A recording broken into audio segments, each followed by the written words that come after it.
Alright folks, welcome to another beer review, and today we've got a beer that I picked up from B&M's, and it's one of two from the same brewery.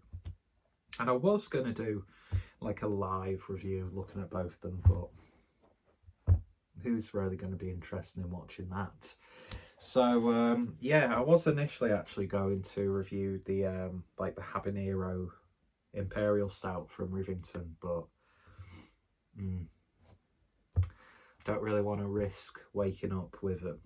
You know what I'm getting at. So, and I have had this beer before, quite a long time ago actually. And this is the Blueberry Maple Stout from Saugatuck Brewing Company, 6% ABV. Out of, well, it's imported by Heathwick Limited, London. But the beer itself, where is Saugatuck from? I'll have a look in a minute. So a rich sweet stout with classic malt characteristics with a bold unique twist. This beer tastes like you crammed a fat stack of blueberry pancakes into a pint glass and smothered it with maple syrup. Channel your inner lumberjack because it's in for a real treat. Can't speak properly. Best by 19th of May 2023. So I'm not sure what their sort of like process is, like how long they'd give, because part of me thinks that could be, if they're going off a year's best before, then that's actually, I don't know, I don't want to say it's relatively fresh, but then again I don't want to say otherwise. But yeah, it doesn't really actually say where Saugatuck are based, in which part of America. Interesting. But yeah, imported, so I'm glad to see it's not contract brewed by someone. And yeah, I had this years ago at the first Regensburg Craft Beer Festival, which I think was 2017, back when, you know, American beers in Europe were a little bit more of a novelty. Thankfully, a lot of them are a little bit easier to get hold of, especially with like tap takeovers and beer festivals and UK breweries hosting events with US breweries and collaborations and that sort of thing. But then of course there's still that, you know, culture of beer mules and trades and paying extortionate amounts of money for an alcoholic beverage. But you know what? If you've got the money to do it, go for it. So yeah, and now we can get beers like this in discounter supermarkets in the UK. But yeah, I remember drinking this back then, and I was like relatively, you know, finding my way with the world of like craft beer and experimentation and stuff like that. So, you know, it really stood out to me at the time. But of course, you know, big silly beers are being produced on a weekly basis. Whether they're gimmicky or not, you see it a hell of a lot. So I already know in the back of my mind that this is probably not going to be as intense or as in your face as I remember it once being. I can't give you any specific sort of feelings. I'm sure when I did my video of the craft beer festival, I did a review of it, or I wrote about it. I can't remember. I don't even remember if it was on this channel or the Mondo Squalido channel when I started to upload beer reviews. But yeah, so you can now get it in, and I think we've been able to get it for a while in places like Home Bargains and stuff like that. And getting a little bit of a cold. Hopefully it's not the C word, because I just can't be arsed with that. I'm not worried about it succumbing to it, but it's just so tedious. It's a pain in the arse, isn't it? Really. Anyway, so got my Thornbridge glass. Let's see what we get with it. It's been in the fridge for a while. I got the Neapolitan Stout as well, which, and I'll probably tell the story when I do that review. Because remember when you were like a kid and you used to make like banana milkshakes, and you'd use like like ice cream, just to make it a bit more of a decadent creamy treat. Well, I remember my mum once made me a Neapolitan ice cream and I vomited instantly. Don't know why. Maybe it's just because it was just so much sweetness. But yeah, anyway, shit story. Probably won't retell that in the actual review. But hey ho, it is what it is. And what it is what it is. And what we have is a really nice creamy head, one finger, sort of like a beigey looking colour. It's a dark beer. I'm sure I can see like brown reddish hues bleeding from the bottom, but almost jet black, looking very handsome in the glass. Very slender and dark, and that was ridiculously camp even for me. So let's see what we get on the nose. You get that blueberry in there.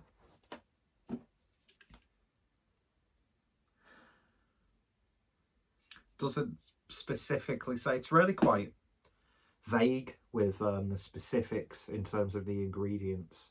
All it says is the usual, and then it's got a bit of lactose in, but you do definitely get that blueberry character, like a blueberry syrup. So I'd imagine it's a flavouring as opposed to blueberries used in the brewing process, which nothing wrong with that. There is a bit of a maple hint there as well. Not too in your face. I do find, well, I'm just going to say it, I think maple syrup is very overrated. But then again, I've not had the luxury of having proper imported maple syrup from Canada.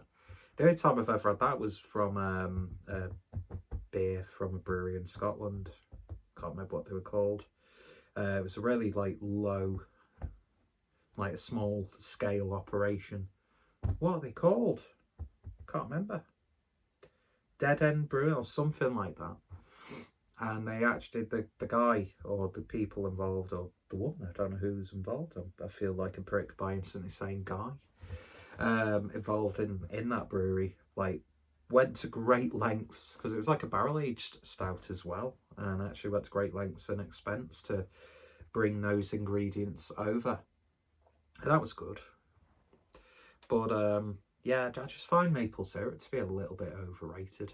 And a lot of maple syrup inspired beers that I've had don't really do much for me, but I was really intrigued to find this. I mean, I've known about it for ages, being on UK shores for a very cheap price. It was like £1 something. But yeah, I mean, it smells lovely. It's not the biggest aroma, but what is there is very nice, decadent and tempting. Kind of like a clueless drink a beer review, or me specifically. Anyway, should I just shut the fuck up and drink it? I think I shall. Cheers, folks.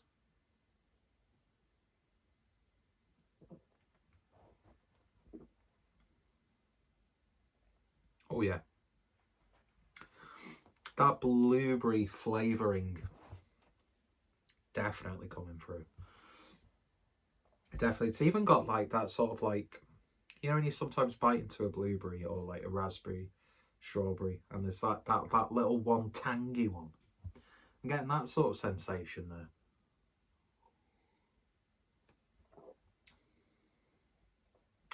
When you first start drinking it, you think, oh god, the body's really thin, but it like somehow like bulks up in your mouth. Not had anything bulk up in anyone's mouth for a long time, to be honest. I'm lonely and I'm a degenerate, but who cares? So it gets this sort of like smoothness. There's maybe a slight sweetness coming from the maple, but you're not getting like a really strong maple flavour. A very gentle malt profile as well.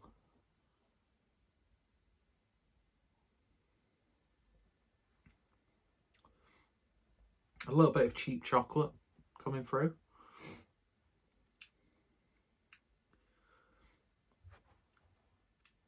But yeah, you know, if I was to compare how I feel about this beer now to what I did when I first had it, that would be doing a beer a severe injustice, because at that time I hadn't really tasted beers like that. You know, I was living in Germany at the time when the craft beer scene in Germany at the time wasn't exactly, you know, it was in full swing, and it was really growing and becoming what it is today. But, you know, you didn't really get those sort of like obscene Omnipollo beers until I actually came back to the UK. Although I did buy a bottle of Lorelei. God, what was that from? That was from that website that always gives Peter the Master of Hoppets loads of beer. Beer something, I can't remember. Because I treated myself on my birthday, even though I was broke as fuck. But that's the things you do for beer. Well, I won't tell you some of the things I've done for beer, because it's not that sort of video.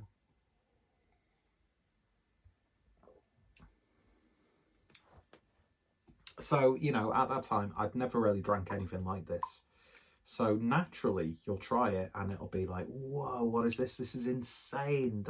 You can actually make beer like this. Whereas now, you know, most breweries will do like pastry style stouts and just go absolutely balls to the wall. Is that an inclusive term? I don't know. Balls to the wall with like these big bold flavours and additions and adjuncts in beers. So completely two different times for me personally. I'm not saying there weren't like German brewers doing that.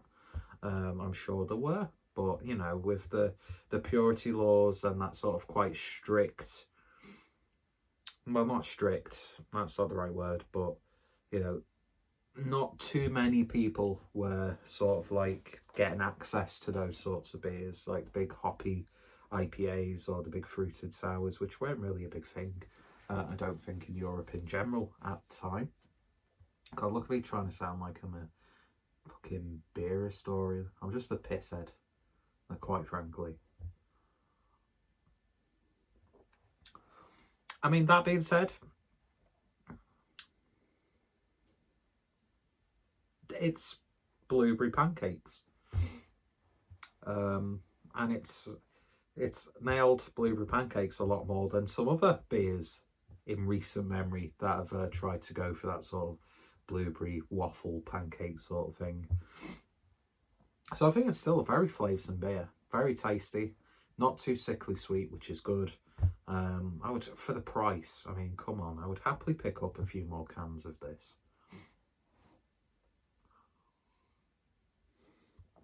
But if you see it, don't expect to be bowled over by it. But yeah, and I drink stuff like this, and I just wish we could get Great Divide beers here in the UK. I really, really do. Because it was around that time when I had my first Great Divide beer, which was like the chocolate Yeti, which was just absolutely... Whoa. I'm almost afraid to try that beer again, just in case I find it a little bit boring in this beer landscape. But Great Divide's still going, by the way. It's a shame Brewdog became absolute shithouses, because they were importing some great stuff like Ballast Point.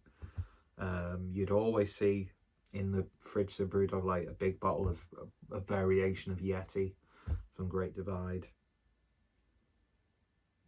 And I've broke the cardinal rule of mentioning other breweries in a very specific brewery video, which shouldn't really do. I don't like doing that. I don't like comparing, unless I'm doing a video comparing two beers from two breweries. I don't usually like, that was a horrible burp. I don't usually like referencing other breweries or giving opinions on other breweries, but I've just done it, so damage is done.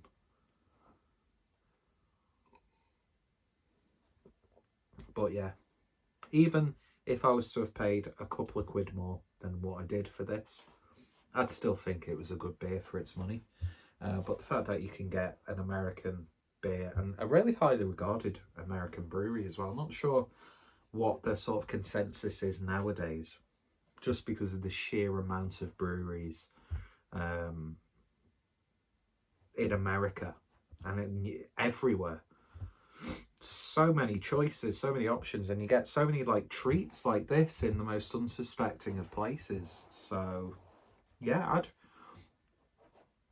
I'd definitely say I've got a bit of popcorn stuck in my teeth.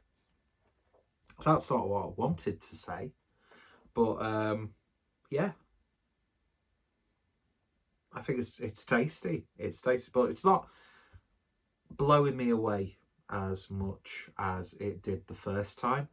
But I think that's more down to the beer landscape we find ourselves in now.